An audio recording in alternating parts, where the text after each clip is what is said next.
I'm going to call the May 11th, 2022 Zoning Commission meeting to order. All right, we're going to go to number 4 on the agenda, election of chairman and vice chairman for 2022. I'll make a motion that we nominate Wade Shake Snyder chairman. I second that. All in favor? We can do it, yeah, we can do that. We can do it. Well, maybe we can't. Well, we can just do it simple, all in favor. You can vote. Hang on. I just need to turn voting on. Hang on one second. Okay, thank you. It'd be easier. Oh, I'm probably supposed to do that over here.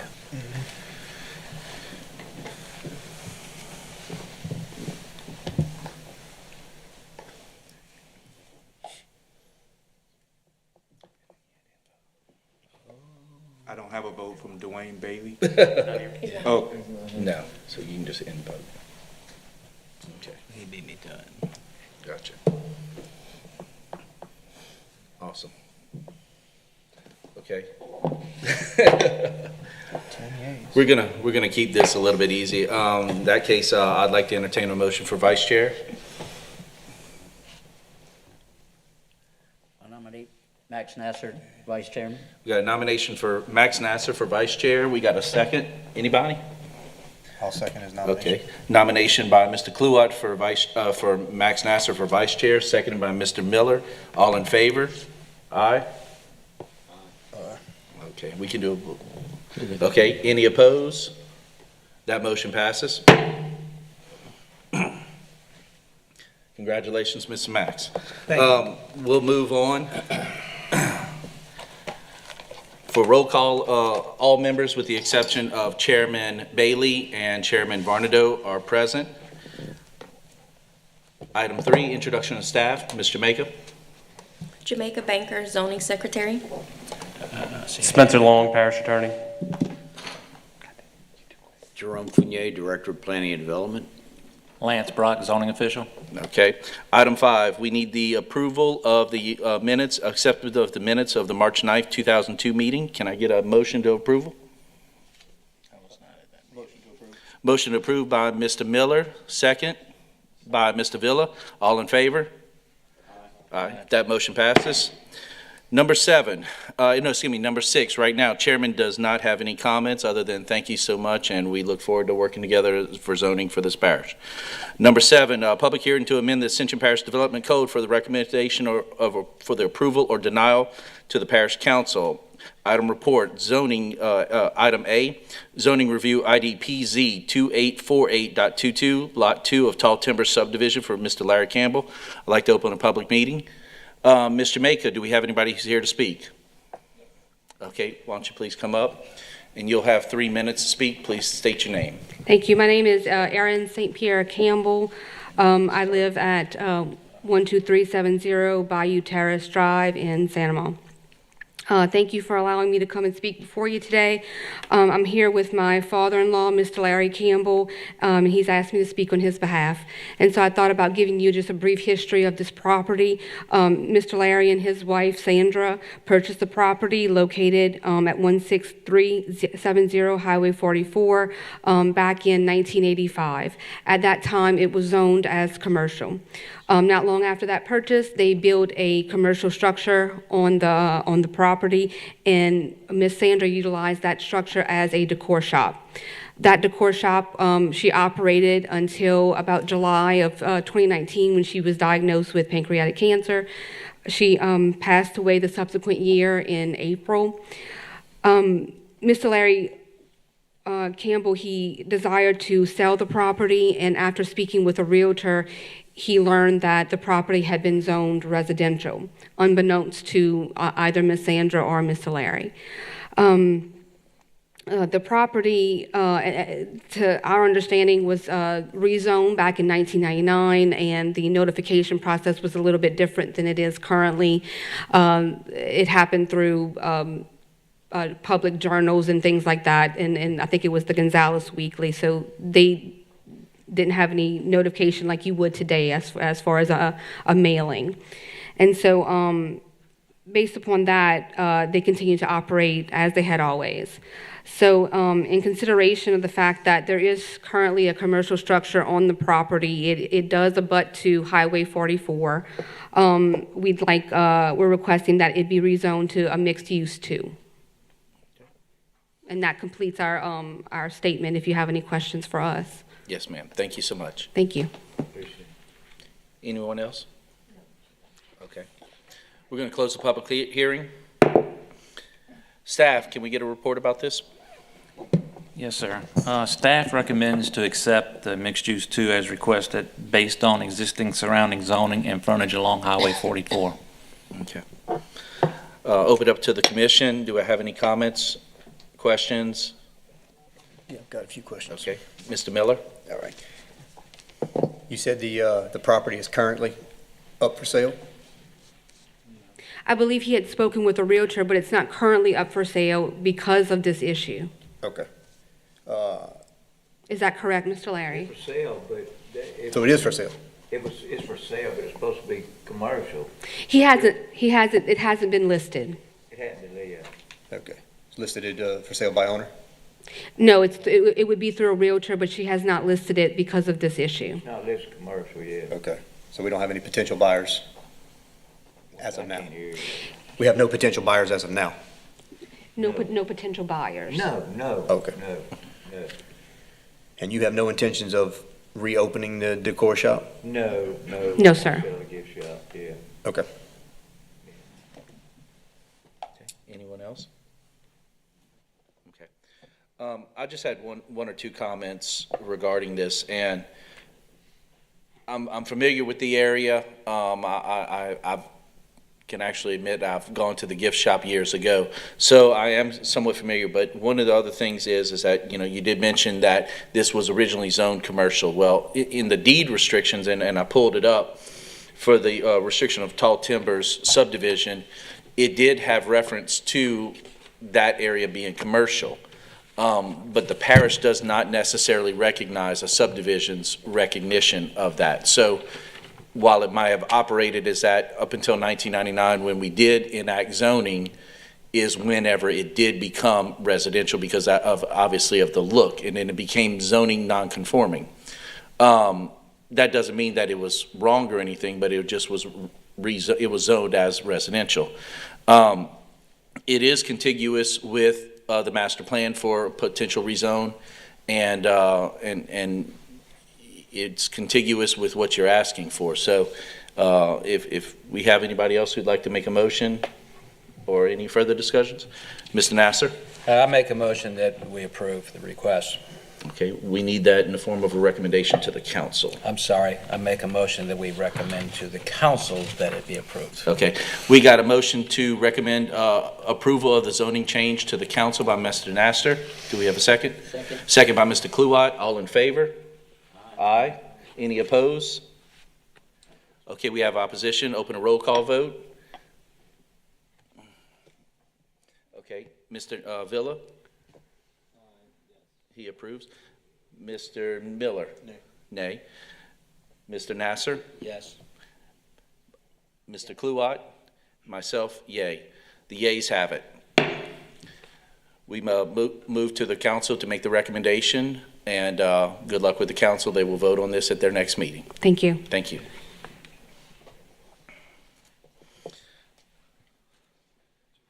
Next item on the agenda. Let me see, pull it up. Is item B, zoning review ID PZ 2849.22 for Odell Stevens, located on the east side of J. Leo Stevens Road, approximately 1,100 feet north of Cannon Road, to request a conditional use to construct a new telecommunications tower. Mr. Maker, do we have anybody here to speak on the public hearing? Yes, I have the applicant. Okay, please come up, sir. Good evening. My name is Tom Holloman, and I represent Vertical Bridge out of Boca Raton by AT&T to look for a location in this part of the parish for a new monopole cell tower. By the way, I really appreciate Sarge's comments, and I hope that my general comments might answer a lot of your questions, but I appreciate those very much.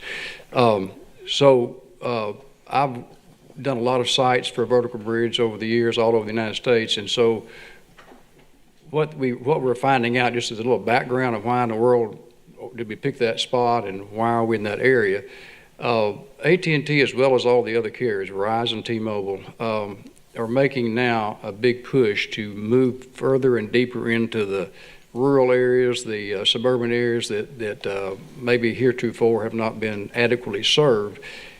That's one thing. The other thing is they simply cannot keep up with the demand. The demand of these services, they can't. The bar graph goes out the charts, and so the challenge is when you get into a suburban area like this.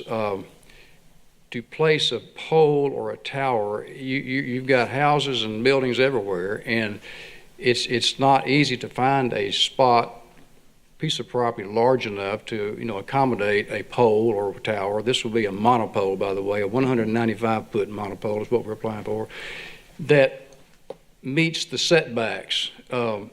You cannot find you cannot hardly find any place in a suburban area that meets any of these setbacks. I've seen thousands of zoning ordinances just like Ascension Parish, and they all have the exact same provision that y'all have.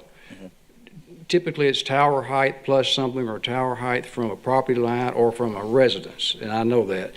And no property ever meets that. That's the challenge that we have. So the industry is aware of that, and as they go across the country trying to find locations like this, the manufacturing industry that builds these poles, in this case it's a pole, monopole, they are designing these poles to crumple, if they ever do get compromised through an F5 tornado or hurricane or whatever, they're designed to the stress at the junction portions of the towers that come in sections, and so if it ever does get weak, well, they crumple over themselves. They don't just fall straight over. And so therefore, the industry has enlisted the services of their structural engineers, and they produce these what we call fall zone letters, and we made that part of the packet for y'all to see. And to answer Mr. Broussard's question, we have to have these because we always have to show that because there's always a house nearby or a building nearby, something like that. So in this particular case, 195-foot pole, we're only 110 foot from the corner of his house. We know that. So our structural engineer has a stamped letter that says that, according to their calculations, that if it ever were to compromise, it would crumple over inside the lease area. So we live and die by those, and we've been very successful over the country in suburban areas like this with this kind of issue. So that's the background of this particular piece of property. It is, we were fortunate to even find something this big, like 8 acres, Mr. Stevens' property. But of course, we had to deal with the landowner too. The reason we didn't go on the other corner further south is because I think they're planning on building a house down there. They're one of their children. That's what they told me. So, and again, these landowners, when we do find them, they don't want the pole out in the middle of the property. Nobody ever wants a pole out in the middle of something. They always want them in the corners. Even when we go out in the country, when somebody has 40 acres, they don't want us out in the middle of the 40 acres. So we're always at a corner, it seems like. And we've been fairly successful in that, in going around when we run into situations where there's a house nearby like this. So we just try to encourage the landowners that are next door, but this is what we have to go by. That and you drive around town and all over the country, there you can see poles and towers right up against buildings everywhere you go. So they're everywhere like that already. So it's nothing new, and I would just encourage Mr. Broussard and others that to hopefully our letters, our structural engineer letters, will allay some of those fears that you may have about that. But I really understand. Okay. So that's why we're here. I'll be happy to answer more questions. And AT&T is very desirous of providing a lot better and deeper coverage to this part of the parish and keep up with the demand that's just to meet the demand. So I'll leave it at that. And if you got any more questions, I'll be right here to answer them. So. Okay. Thank you. And we're going to open up a public hearing. That was the applicant's plea. Mr. Maker, we have anybody here to speak? Yes, I have Mr. J. Wendell Clark. Okay, He's not in Mr. Clark, support. He likes it. please come up and state your name. Good evening. Jay Wendell Clark from Baton Rouge, 1800 City Farm Drive, Baton Rouge, Louisiana. I am here as attorney for SBA Towers, which is a tower company that owns and operates several towers in Ascension Parish, including one that's about a half a mile from the proposed site. And we object because your development code provides for a preference for co-location on existing towers where available, rather than building new towers. We have a tower, as I said, that's a half a mile from the proposed site that has multiple tenants, but also has room for more, and can accommodate all the same equipment and services as being proposed for this tower. Under your code 17-2043, it provides for a priority to be given to co-location, and that if there is an available tower, it should take precedence over the construction of new towers. Also, if there's an inability to secure a suitable lease, the proposer is supposed to go to the director and explain why they were not able to get a lease. Well, in this case, they never came to SBA to ask for a lease. And as I said, there's plenty of room on the tower, and they can provide all of the same equipment. There wouldn't be a need to put a tower 100 feet from Mr. Broussard's property. We provided a letter from the site manager for this area on behalf of SBA that explains this in a little more detail, and explains that there is plenty of room on the tower. Also, I note that AT&T sent the parish a letter that said what did they say? They said that the SBA tower does not integrate efficiently and won't allow for even overlapping uniform distribution of AT&T's targeted traffic. I don't even know what that means, but it doesn't comply with the development code, which says that they're supposed to provide a full explanation of all reasons why they're unable to use an existing tower. And that doesn't provide any information. If that would render the language of the code meaningless. But they've never investigated whether we can integrate with their system or do the other things that they say that they can't do, because they've never talked to us about a tower, and they've never come to us to discuss a possible lease. So with that, that's our objection. We believe that they have failed to comply with your code, and there are good reasons for the provisions that you have in your code, and that you ought to enforce it. Thank you. Thank you, sir. Next, Mr. Maker. We don't have anyone else, but I didn't know if this gentleman. Okay. Sir, would you like to speak? I would. Yeah, if you don't mind, fill out a card. And Mr. Broussard, if you want to as well. This gentleman here, yeah. Yeah. Please state my name. Yes, sir. Yes, sir, please. 4325 Azalea Lane. I still just have a few questions. Kind of the concern that they were talking about putting it on the corner, where there's four corners of the property. The guy that's leasing him his property, he could easily move it to that corner behind his house, and let him have the risk of him sleeping and falling on him. And my other question is, and just because I don't know, you get a lease on these towers, say for 20 years, they pay them to put these towers on the property. After 20 years, you don't sign a lease. What do they do with the towers? I'm just concerned, do they take them down, or who maintains them? That's the kind of stuff I worry about, because it's literally in my front yard. And I just think everybody here, if you could see exactly where it was, you'd be concerned too if it was in your front yard. So if y'all would just take consideration of that. I'm not against putting towers. I'm just against where it's at. They could put it on the same property and just move it away from my house, and I would be a lot better off with it, I think. But that's all I have. Thank you very much. Gotcha. Nobody else, Ms. Banker? No one else. Okay, we're going to close the public hearing. Well, yeah.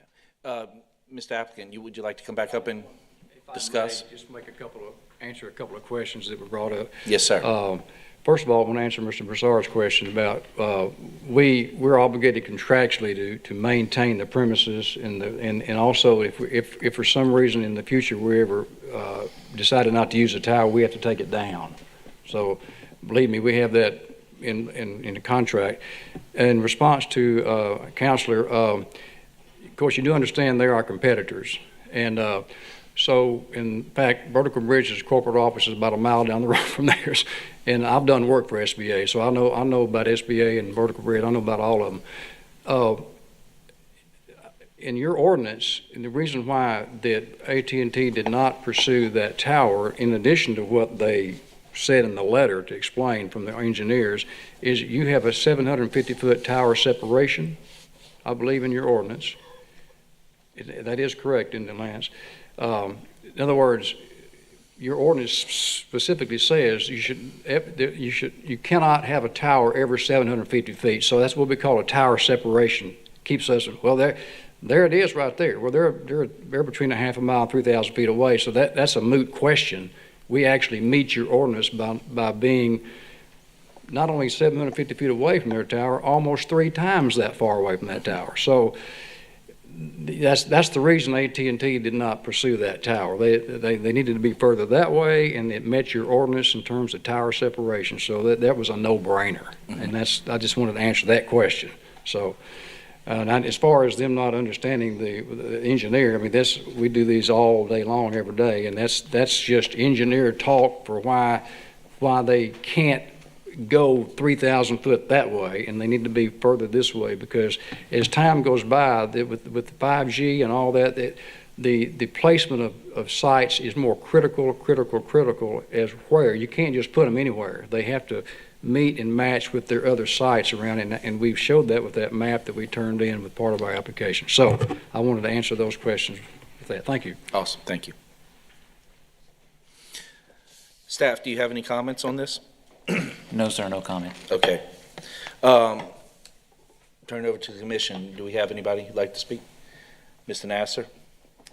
So if I understand this right, what you said, sorry, I can't pronounce your name. Tom Holloman, Mr. Holloman, was that there are setback requirements that are in place, and basically nationwide, nobody can meet the setback requirements, so you developed a different kind of tower instead. Is that what I understood? Well, what I was saying was that in the suburban areas, like in cities and densely populated, developed areas, we hardly ever meet those setbacks. Okay. The tower height from a line or from a house, it's just almost impossible to find a piece of property and then when you do, the landowner themselves doesn't want it out in the middle of the property. So that's the challenge that we face. Okay, so I don't believe this area is densely populated. Maybe it is, but I don't consider it densely populated. Yeah. But at any rate, so I kind of understand Mr. Broussard's point, actually, in that if you have an existing home and a piece of property and a maybe going to be built home, but the person who's leasing you the property tells you have to put it by the existing home instead of where no home is, I don't get it. Well, I mean, I get it, but I don't get it. I don't disagree with you. I'm just saying that we also have to do what the landowner wants us to do, so to speak. We can direct them something to a point, but since we run into this a lot and we're able to get approvals for towers close to residences, it's not like it's impossible. So this is common. This is a common thing. I don't disagree with what you're saying, though. I mean, naturally, I'd just soon be in the other corner too, if it was up to me. But it's not always up to me. So I just know that they're done a lot that way. So if the tower goes where this landowner is pushing you to put it, he's got a long-term lease on the property, or do you buy the property? No, it's a lease. It's a lease. So he's got a long-term lease on the property. Yeah, 50-year lease. And if you don't put it there, he gets nothing. Right. Okay. Yeah, that's right. We don't. The lease doesn't start until we get all of our approvals, which is it's just option right now. Okay. That's all I have. Mr. Miller? Is it your statement that if you were to put your equipment on SBA's tower, that it would be ineffective? That's what we hear. That's what the engineers tell us from AT&T, which is, it's, you know, we only can go by what they tell us, and that's, if they would have already done it. They wouldn't even, see, they actually do the same thing. When they want to go put a better service in an area, they look for co-location. They don't want to build a tower. We do, of course, but they don't even call another tower company unless they've exhausted all their analysis. And they've analyzed it, that wasn't where they want to go. It's too close to their other sites to spend that kind of money and not have a efficient coverage. And so back over where we are is where they wanted to go. And so, and the fact that we met your ordinance of tower separation, see, which is a 750 foot, which is already, it's in your ordinance. That's all we're limited to. If we were 750 foot away from them, we wouldn't even be here. We'd have to go on that tower. But we're 3,000 feet away, so. Well, I'm trying to understand why we have a contradictive ordinance that requires not only for it to be co-locations, but also a 750 Well, foot that's separation. a good question. So, without any technical analysis from Mr. engineers? Long, can we hear from legal as to the contradiction on this ordinance? Can we get a legal Yeah, opinion? in our ordinance, we have a designated preferred locations list, A through J. And I think item H, the parish has a preference for co-location.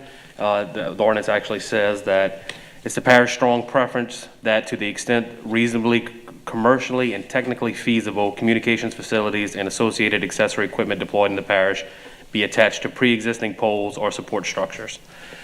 So, you know, we prefer it to be all together, but there will be instances when that's just not feasible. Mm-hmm. Yeah, I think I would like to see the date on this that says that y'all cannot be on the same tower. I mean, if the idea is to service the entire parish, you know, and we all going to work together on this, is there a way for you to get any kind of data for us that would say from your engineers or IT, whatever that says, we simply cannot be on the same tower? Well, I'm sure there is, would be, but I'm still a little confused about the contradiction in the ordinance now. Now I'm a little, because, and I'll do whatever you want me to do, by the way, but I'm just saying, when I see an ordinance that says 750 foot is the only separation, why is that even in there? If it was not in there, then it is more broad in latitude, and we have to show more proof of all, you know, what, and we did already that with our, but because we saw that, well, that's what you're telling us, that you're only concerned with that 750 foot out here. You don't want towers over 750 foot or 749 feet. I understand that. That's an eighth of a mile. So, and Mr. Holloman, to kind of clarify what Mr. Miller and even what legal is saying, it becomes an idea of preference. And so we, as this board, we have a recommendation on where do we go? Do we want to lend more strength to a preference, and that preference potentially being better for the health, safety, welfare of our parish? Or do we still have a fallback, which is what you're looking at with that 750? Mm-hmm. That's where this kind of falls. And so what Commissioner Miller is I think, very respectfully asking is, okay, if you can provide the data that essentially nullifies a co-location due to, you know, equipment interference or anything else like he's mentioned, well, then that absolutely knocks it down on the preference list and makes it a lot more applicable for a 750-foot separation, okay, and that trigger. Okay. So what I think would potentially be, you know, sufficient is go back to your, AT&T or whomever, get them to present this data, maybe withdraw this application for this time and come reapply. And once you have that data, now you've satisfied all that. And staff, would that be something that we could do? Could we ask them to either request a deferral or something? Are you just requesting him to bring some data back stating that he cannot co-locate? Mm-hmm. Or is it going to be I don't want to speak for Commissioner Miller, but... Yeah, I would ask that you do two things. Yeah, I know the data that would show ineffectiveness, yeah, and B, some type of dialogue with SBA, whether it's co-location or whatever, that just says, look, we're trying to work out a co-lease. I'll be happy to report that back, and I know what you're asking, so we've done that before, but we just didn't think we had to in this particular case, but right, we will do that. Let's try that out. So I guess you tabled it to the next meeting or something? Yes, okay, so what we would need you to do is basically request permission to defer this till next meeting, and if you wouldn't mind, come back with that data. Okay. And I think that you would get a much better, discussion on everything. Okay, so do I tell you that now, or? Well, hold on, and Mr. Nasser. I want to ask another question. It's basically the same question. I'm just trying to get clarity from my own understanding. So we've talked about the co-location, the 750 feet, right? We talked about that a lot. I'm still kind of stuck on the setback, because maybe I don't understand it. So the tower's 195 feet, and based on the height of the tower, there's a calculation that determines how far it has to be set back from the house or wherever. Does this tower where it's proposed meet that setback? No, it does not. Okay, that was my question. That's why we provided the fall zone letter and all that explanation. So I would ask that AT&T take a look at that also and see if they can create the appropriate setback, which gives them what they need to meet that requirement and gives Mr. Broussard a little bit of relief. What are the lengths of those breakaway points? Well, I think they're 25 feet. They come in sections. It's designed to break apart at every 25 feet? Yeah. I know they used to be 20 feet, but I think they're a little bit longer now. But they slip on top of each other, just poles with about however many, 195 divided by 20 is. That's how many sections it is. Gotcha. So, yeah. Do they have an engineered wind rating? Yeah. Do you know what that is? I don't. Well, let's see. Let me look at that letter. Let's see here. It seems like as the years go by, they're more concerned about the ice than they are the wind. Wind speed of 129 miles per hour. Without ice, and 30 miles per hour with half an inch in ice. So, yeah, it's all, they've got all those calculations, and it's in that letter that y'all have, so, yeah. Commissioner Kluwak? As far as the monopoles, there's guide wires that are coming off too? No. So it's just a pole. One strict pole that's rated to it's a withstand monopole. 129 mile an hour winds? Yeah, they're like 4 feet at the base, and they taper up a little bit at the top to about 3 foot in diameter. You don't know that till you walk right up and see it, but that's what they are pretty much. They're pretty, and they're normally in like 30-foot piers. I mean, they're stout. They're stout. So. Okay, yes, sir. Okay. Yeah, but like I said, if you would, would request deferral till next month. Okay. And come back with that asked date, I think that we can work with you. Okay. Okay. Thank you very much. Thank you. Item 8, staff report. No report. No report. Item 9, an entertained motion to adjourn. So moved. Thank you.